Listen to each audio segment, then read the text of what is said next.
द्वैतविशिष्टवादकुशवैरद्वैतभकृर्चितं सारसारविचारचारुमनसं सङ्खावतं वल्लभम् स्वाप्तानाप्तसमस्तजीवसतयं ज्ञानाश्रयमाश्रयम् स्वाप्तानाप्तसमस्तजीवसतयं ज्ञानाश्रयमाश्रयम् वन्दे द्वैतगुरुं जगतां धीशङ्करं शङ्करम् वन्दे द्वैतगुरुं जगतां धीशङ्करं शङ्करम्। श्रुतिस्मृतिपुराणानाम् आलयं करुणालयं श्रुतिस्मृतिपुराणानाम् आलयं करुणालयं नमामि भगवत्पादशङ्करं नमामि भगवत्पादशङ्करं लोकशङ्करं लोकशङ्करम्। శ్రీ గురుభ్యో నమః. శ్రీ శ్రవణ ఛానల్కి శ్రోతలందరికీ కూడాను మరొక్కసారి స్వాగతం. ఈరోజు మనం 51, 52 శ్లోకాలని చెప్పుకోబోతున్నాం అనమాట. ఇప్పుడు ఈ 51వ శ్లోకం అడుగుతున్నది శిష్యుడు అనమాట. అది ఏమిటి, ఏం ప్రశ్న అడుగుతున్నాడు, దానికి గురువుగారు ఏ విధంగా దాన్ని ఆన్సర్ చేస్తారు అన్నది మనం ముందు తెలుసుకోబోతాం అనమాట. ముందుగా 51వ శ్లోకాన్ని వినేద్దాం. को नाम बन्धः कथमेष आगतः कथं प्रतिष्ठास्य कथं विमोक्षः को सावनात्मा परमः क आत्मा तयोर्विवेकः कथमेतदुच्यताम्. ఇక్కడ మనం ప్రతిపదార్థం చూద్దాం. బంధ, బంధమనగా, కో నామ ఏది, ఏషః ఇది, కథం ఎట్లు, ఆగత వచ్చింది, అస్య దీనికి, ప్రతిష్ఠ స్థితి, కథం ఎలాగా, విమోక్ష దీని నుండి మోక్షము, కథం ఎలాగా, అసౌ ఈ, అనాత్మా అనాత్మ, కహ ఏది, ఆత్మ ఆత్మ, కహ ఏది, తయోః ఈ రెండిటి యొక్క, వివేకం కథం ఎలాగా, ఏతత్ ఇది, ఉచ్యతాం చెప్పబడుగాక అంటూ అడుగుతున్నాడనమాట శిష్యుడు. అంటే ఇందులో మనకి సంసార బంధం అంటే ఏమిటి, అది ఎలా వచ్చింది, అది ఎలా నిలిచింది, దాని నుండి విముక్తి ఎలా పొందాలి, ఆత్మ కానిదేమిటి, పరమాత్మ ఏమిటి, ఆత్మ అనాత్మల మధ్య వివేకం ఎలా చెయ్యాలి, దయచేసి వివరించండి అంటూ తాత్పర్యం వస్తుంది. ఈ శ్లోకంలో శిష్యుడు నిజమైన ఆధ్యాత్మిక అన్వేషణాన్ని ప్రారంభిస్తున్నాడనమాట. అతడు ప్రపంచ సమస్యలు కాదు, సంసారానికి అసలు మూలమైన కారణం ఏమిటి అనేది ప్రశ్నిస్తున్నాడు. ఈ ప్రశ్నలు మొత్తం ఆధ్యాత్మిక సాధనకి పునాది లాంటివి. ఇవి 6 ప్రశ్నలు. ఏమిటడిగాడు అందులో, బంధం ఏమిటి, అది ఎలా వచ్చింది, అది ఎలా కొనసాగుతుంది, విముక్తి ఎలా సాధ్యం అవుతుంది, అనాత్మ ఏమిటి, ఆత్మ ఏమిటి, వాటి మధ్య వివేకం నేను ఎలా చెయ్యాలి. ఈ ప్రశ్నల సమాధానమే మనకి అద్వైత వేదాంతం. అసలు మన అసలు స్వరూపం ఆత్మ, శుద్ధ చైతన్యం. కానీ మనం మన శరీరాన్ని, మనస్సును, భావాలను నేను అంటూ భావిస్తున్నాం. ఆ తప్పు గుర్తింపేంటి మనకి అంటే, బంధనమే ఆ తప్పును తెలియజేస్తుంది మనకి. ఉదాహరణకి మనం చీకట్లో తాడుంది, కానీ మనం దాన్ని పాము అనుకుంటాం అని చెప్పాం. అక్కడ తాడు సత్యము, పాము భ్రమ. అదేవిధంగా ఆత్మ సత్యము, శరీరము, మనస్సు అనాత్మ. ఈ భ్రమనే అవిద్య అంటాం అన్నమాట. భగవద్గీతలో మనకి నా అసతో విద్యతే భావో నా భావో విద్యతే సతః అన్నారు కదా. అసత్యానికి స్థితే లేదు, సత్యానికి నాశనమే లేదు అన్నారు. శరీరం అన్నది అనాత్మ, ఆత్మ అన్నది నిత్య సత్యం. క్షేత్రజ్ఞం చాపి మాం విద్ధి అన్నారు. శరీరం క్షేత్రం, దాన్ని తెలిసినవాడు ఆత్మ అన్నారు. అదే శ్లోకంలో చెప్పిన ఆత్మ అనాత్మల వివేకం అన్నమాట అక్కడ. దానికే మళ్ళీ మనకి కఠోపనిషత్తులో ఆత్మానం రథినం విద్ధి శరీరం రథమేవతు అన్నారు. అంటే శరీరము రథము, ఆత్మ రథస్వామి. మనం రథం కాదు, మనం రథస్వాములము అన్నారు. నిజమైన తత్వమసి అన్నారు కదా, అంటే నిజమైన స్వరూపం పరమాత్మే అని చెప్తున్నారు. మనం ఇక్కడ ఒక కథ చెప్పుకుందాం. పూర్వం రైభ్యుడు అనే ఒక మహర్షి ఉండేవాడు. అతనికి ఆర్వావసు, పరావసు అని 2 కొడుకులున్నారట. ఆ పిల్లలిద్దరికీ చక్కటి విద్యలు నేర్పించాడు ఈ రైభ్యుడు. వారితో పాటు రైభ్యుడు చదువుతుంటే మిగిలిన మహర్షులు ఆనందంగా విని ఆశీర్వదించి వెళ్తుండేవాట. వీరిని చూసిన భరద్వాజ మహర్షి కొడుకైన అవక్రీతుడు అసూయపడుతూ ఉండేవాట. రైభ్యుడు భరద్వాజులు మాత్రం అన్నదమ్ముల్లాగా కలిసి ఉండేవారు.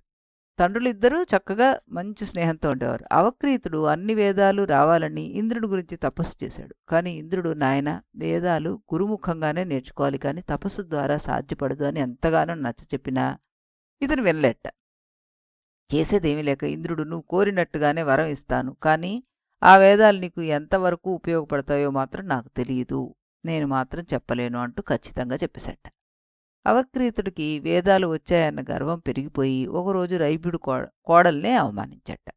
అది చూసి తట్టుకోలేని రైభ్యుడు ఒక రాక్షస జంటను పుట్టించి వారితోటి ఈ అవక్రీతుడిని చంపించాడు. అప్పుడు పాపం భరద్వాజ మహర్షి కొడుకుకి దహన సంస్కారాలు జరిపించి ఆ పుత్రశోకం భరించలేక శరీరాన్ని త్యాగం చేసేశాట.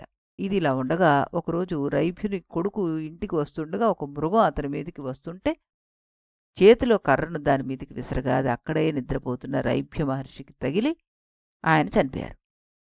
అది తట్టుకోలేని రైభ్యుని కొడుకు అర్వావసు తపస్సు చేయగా అతని తపస్సుకి మెచ్చిన దేవతలు ఏం కావాలో కోరుకోమంటే రైభ్య భరద్వాజ అవక్రీతులను బ్రతికించమని కోరుకున్నట్ట ఆయన. వారి ముగ్గురిని దేవతలు బ్రతికించారు. అప్పటినుంచి అవక్రీతుడు గర్వం విడిచి అందరితో కలిసిమెలిసి ఉండడం మొదలుపెట్టాట. రైభ్య మహర్షి తీర్థయాత్రలు చేస్తూ ఉండగా సనత్కుమారుడు రైభ్య మహర్షి దగ్గరికి వచ్చి అతని తపోదీక్షకుని పొగిడాడు. అలాగే విష్ణుమూర్తి కూడా రైభ్య మహర్షి తపస్సుకు మెచ్చి ఏం కావాలో కోరుకోమంటే రైభ్య మహర్షి సనకాదులుండే చోట నన్ను కూడా పంపమని కోరాట. వెంటనే విష్ణుమూర్తి రైభ్యుని కోరికను తీర్చగా రైభ్య మహర్షి మోక్షాన్ని పొందాడు. ఇక్కడ ఎందుకు ఈ కథ చెప్పుకున్నాం మనం అంటే, ఏ విద్య అయినా సరే గురుముఖతహానే రావాలి, ఏ పని చేసినా దాని ఫలం భగవంతునికి అర్పించాలి అని ఇక్కడ చెప్తోంది అంటూ ఈ విశ్లేషకురాలు చక్కటి ఉదాహరణ మనకి ఈ శ్లోకం గుర్తుండిపోవడానికి కోసం అని చెప్పి ఈ ఉదాహరణను ఇవ్వడం జరిగింది. ఇక్కడ ఇదం శరీరం కౌంతేయ క్షేత్రమిత్యాభిధీయతే అన్నారు. ఏతద్యో వేత్తితం ప్రాహు క్షేత్రజ్ఞ ఇది తద్విధ అన్నారు. అంటే ఇక్కడ ఏం చెప్తున్నారు, శ్రీకృష్ణుడు శరీరానికి ఆత్మకి భేదం చెప్పడం ప్రారంభిస్తున్నాడు అన్నమాట. ఇప్పుడు ఆత్మ అనాత్మ ఇది ఏదైతే ఉందో అది ఆ తేడా ఏమిటి? ఆత్మ అనేది ఒక దివ్యమైనది. అది తినలేదు, చూడలేదు, వాసన చూడలేదు, వినలేదు, రుచి చూడలేదు, స్పర్శ తీసుకోలేదు. ఇవన్నీ పనులు శరీరం, మనస్సు, బుద్ధి అమరిక ద్వారా పరోక్షంగా అనుభవిస్తుంది. అందుకే దాన్ని క్షేత్రం అన్నారు. అంటే కార్యకలాపాలు జరిగే స్థలం అని. మనకి మామూలుగా మన సైన్స్ ప్రకారం ద ఫీల్డ్ ఆఫ్ ఎనర్జీ అంటూ వర్డ్స్ వాడతారు ఇక్కడ.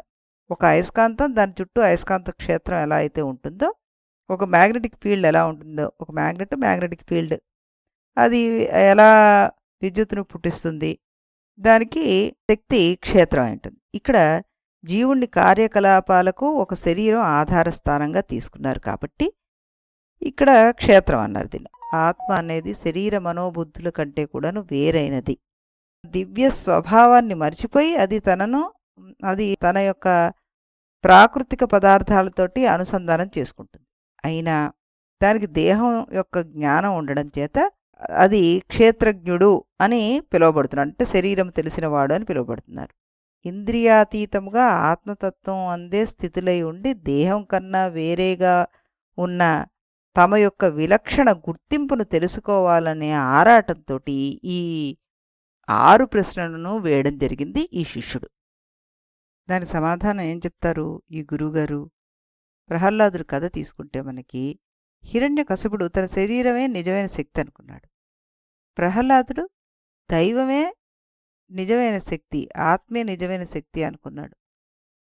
మహాభారతంలో యుధిష్ఠిరుడికి ఒక ప్రశ్నకి సమాధానం చెప్తాడనమాట. యక్ష ప్రశ్నలో మనిషి ఎందుకు దుఃఖిస్తాడు అంటే అజ్ఞానం వల్ల అంటాడు. ఆత్మను నేను అని తెలియకపోవడం వల్ల, శరీరాన్ని అనుకోవడం వల్ల అన్న సమాధానం ఆయన చెప్తారనమాట.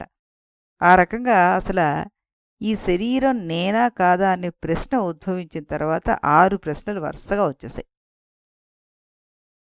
ఈ దుఃఖానికి కారణం ప్రపంచం కాదు, అసలు స్వరూపాన్ని మర్చిపోవడం. శరీరం కాదు, ఇది మనస్సు కాదు, ఇది నిత్య చైతన్య స్వరూపం అని తెలుసుకోవాలనే ఆత్మ అనాత్మ వివేకం అవసరమైంది ఈ శిష్యుడికి. అందుకే ఈ సంసార బంధాన్ని తెంచేటటువంటి ఈ జ్ఞానాన్ని నాకు విశదీకరించండి మహాప్రభు అంటూ గురువుని ఆశ్రయించాడు ఈ శిష్యుడనమాట.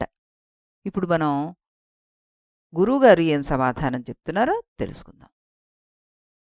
దాని తర్వాత శ్లోకాన్ని వినేద్దాం మనం. ధన్యోస్మి కృతకృత్యోసి పాలితం తే కులం త్వయా యద విద్యాబంధముక్త్యా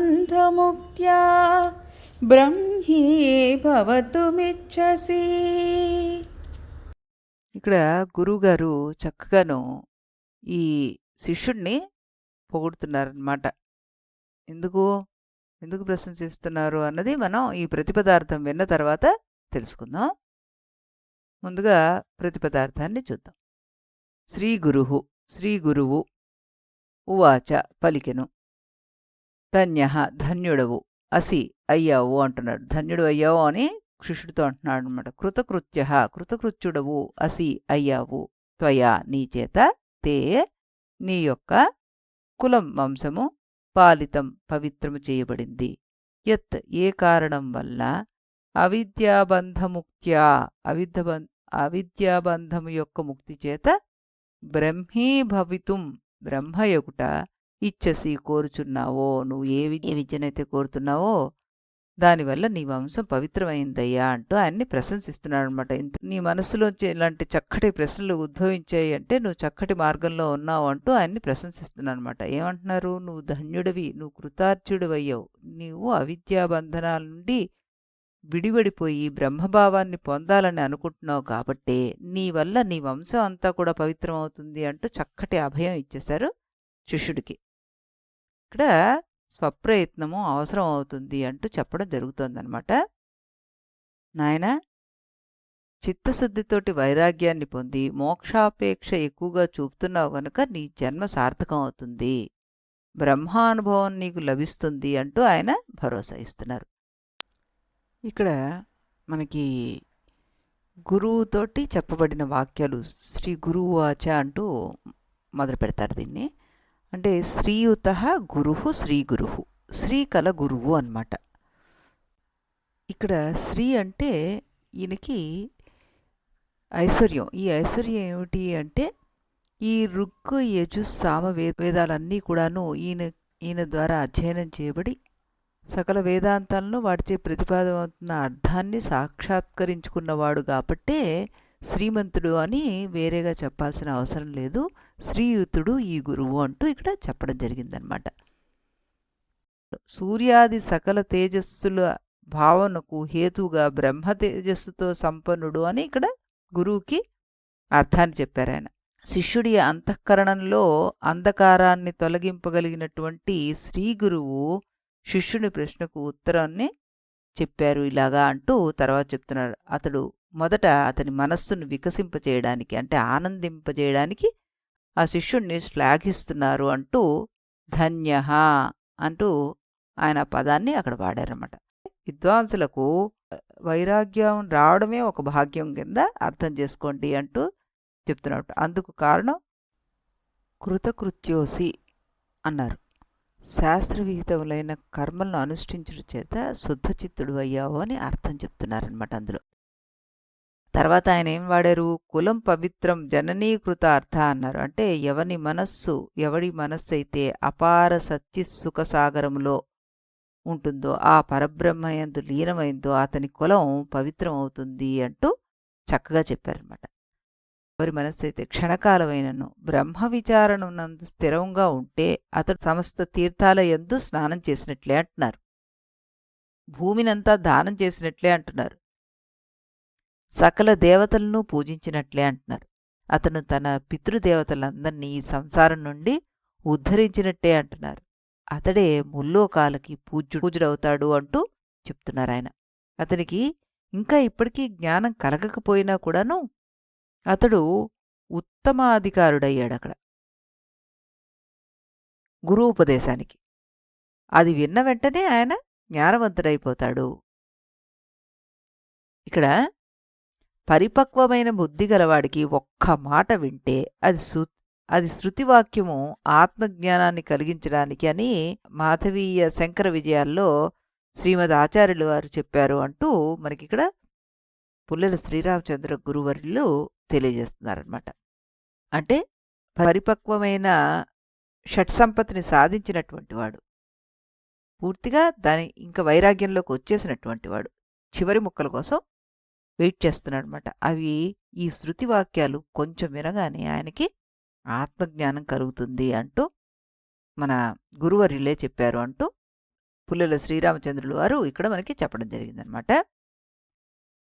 అక్కడ బ్రహ్మేంద్ర రుద్రమృగ్యం భాగ్యం విషయేషు వైరాగ్యం అన్నారు. విషయాల భోగం భాగ్యం కాదు అంటున్నారు. అలాంటి భాగ్యాన్ని అనుభవించడానికి ప్రతి ప్రాణికి యోగ్యత ఉంది. విషయాల యందు వైరాగ్యము అనే భాగ్యాన్ని బ్రహ్మేంద్ర రుద్రులు కూడా అన్వేషిస్తూనే ఉంటారు అని చెప్పారనమాట. ఈ వైరాగ్య భాగ్యం కలగడం అన్నది చాలా గొప్ప పుణ్యంట. అతనికి వంశ పావనత్వం కూడా వచ్చేస్తుంది. దాంతో ఆయనొక్కడే కాదు పావనుడు అవ్వడం, అతని వంశం అంతా కూడాను పావనం అవుతుంది అంటున్నారు. దానికి హేతు చెప్తున్నాడు అనమాట.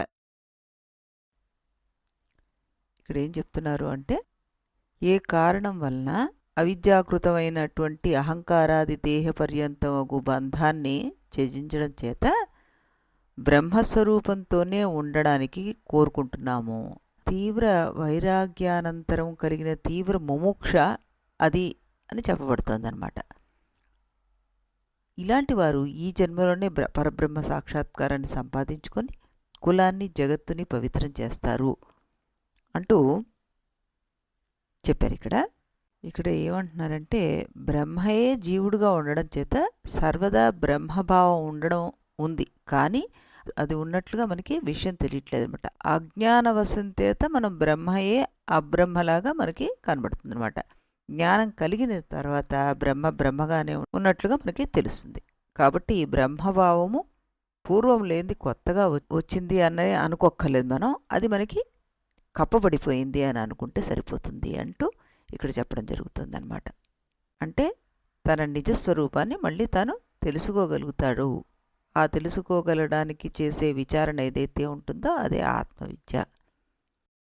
ఆ రకంగా శిష్యుణ్ణి నువ్వు ఇంత మంచి ప్రశ్న అడిగావు నాయన అంటూ ప్రోత్సహిస్తూ శిష్యుడి యొక్క ఆ కోరికను గుర్తుపట్టినటువంటి ఈ గురువు ఆ శిష్యుడిని అభినందించకుండా ఉండలేకపోయి ఈ ముక్కలు మాట్లాడడం జరిగిందనమాట.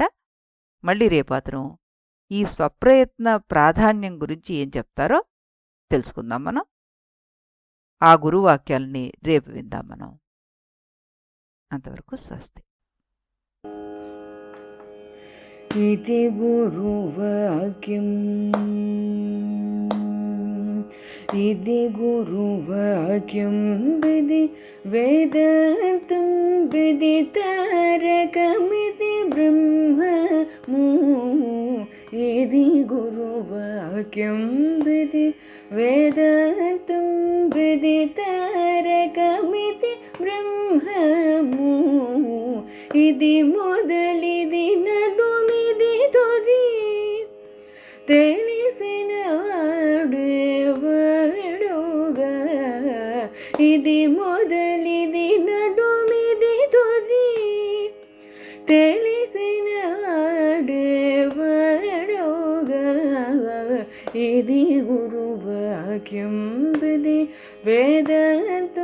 హృది తారకమిది బ్రహ్మము ఇది గురువాక్యం